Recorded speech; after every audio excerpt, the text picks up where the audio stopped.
ভাইয়ের কথা অনুসারে, ইলিয়াস ভাইয়ের কথা অনেকে বলে এটা প্রপাগান্ডা ছড়ায়, মিথ্যা গুজব, ওর কোনো ভিত্তি নাই। কিন্তু আমি বলি কয়েকটা ঘটনা আমি আপনাদেরকে বলি। বর্তমান উপদেষ্টাদের মধ্যে সবচেয়ে বিতর্কিত উপদেষ্টা হচ্ছে আসিফ নজরুল, এরপরে হচ্ছে আপনার আলী ইমাম মজুমদার, এরপরে হচ্ছে ফারুকি, এরপরে বশির আহমেদ। এরকম বেশ কয়েকজন আছে যারা কিনা খুব বিতর্কিত। আমি কয়েকটা কার্যক্রম বলি। আমাদের বর্তমান যে নিয়োগ বাণিজ্য চলছে, এই নিয়োগ বাণিজ্যে কারা কারা হাত দিচ্ছে, এই নিয়োগ বাণিজ্যে আপনার আওয়ামী লীগের লেসপেন্সাররা, আওয়ামী লীগের দোসররাই এই নিয়োগ বাণিজ্যগুলোতে কোটি কোটি টাকার বিনিময়ে ওরা পূর্ণ বহালে আছে।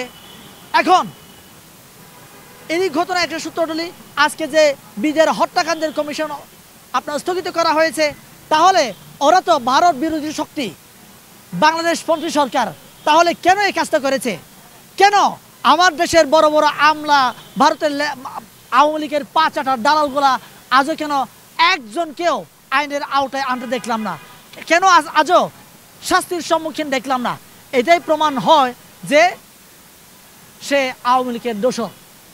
আচ্ছা, তার কোনো প্ল্যান আছে কিনা যে আওয়ামী লীগকে পুনর্বাসন করার জন্য, বা এর চাইতে বড় কোনো অঘটন, আমরা বলবো অঘটন ঘটানোর জন্য আসিফ নজরুলের এই সরকারের মধ্যে কোনো প্ল্যান আছে কিনা, বা শিক্ষার্থী যারা আছে সমন্বয়ক বা সরকারের মধ্যে একটি ফাটল তৈরি করা, রাজনৈতিক দলের মধ্যে একটি ফাটল তৈরি করার প্ল্যান আছে কিনা, মাস্টার মাইন্ড হিসেবে সে কাজ করছে কিনা? আমি শুধু মাস্টার মাইন্ড আসিফ নজরুলকে বলবো না, এই উপদেষ্টাদের মধ্যে আমি নাম বলছি না, 6 থেকে 7 জন উপদেষ্টা সরাসরি আওয়ামী লীগের সেটেলমেন্ট দেওয়ার জন্য ওরা কাজ করছে। এরই মধ্যে এখন অনেক সমন্বয়ক বলেন, বিপ্লবী বলেন, এরাও এটার সাথে ভাগ ভাটোয়ারায় অংশ নিয়েছে। কিন্তু আমি আজ না হয় কাল এদের মুখোশ আপনারা জানতে পারবেন, ওদের নাম আপনারা জানতে পারবেন। আমি এখন আজকে কিছু বলবো না। আমি এতটুকুই আপনাদেরকে বলতে চাই, সমন্বয় থেকে শুরু করে উপদেষ্টা এবং প্রশাসন সব জায়গায় ওদের একছত্র আধিপত্য বিস্তার করছে আওয়ামী লীগের পুনর্বাসনের জন্য। আমি এই জন্য বাংলাদেশের মানুষকে, এই যে আপনার বর্তমান সরকারের সাথে বিভিন্ন রাজনৈতিক সংগঠনের সাথে একটা দূরত্ব তৈরি হয়েছে, দূরত্ব কেন তৈরি হয়েছে? আমরা সবাই মিলে তো এই সরকারকে বসিয়েছি, তাহলে ওদের সাথে সুসম্পর্ক থাকার কথা ছিল প্রত্যেকটা রাজনৈতিক সংগঠনের। একছত্রভাবে জাতীয় নাগরিক কমিটি কেন এখানে আধিপত্য বিস্তার করছে? একছত্রভাবে কেন ওই যে কিছু সমন্বয়ক, নামধারী সমন্বয়ক যারা কিনা আওয়ামী লীগের লেসপেন্সিয়াল ছিল, পদধারী আওয়ামী লীগের কমিটিতে ছিল, এরা কেন আজকে একছত্রভাবে বিপ্লবের ধারণ করে এরা কেন বিপ্লবকে ভুলণ্ঠিত করার জন্য কাজ করছে? এটা আপনারা সকলেই জানেন।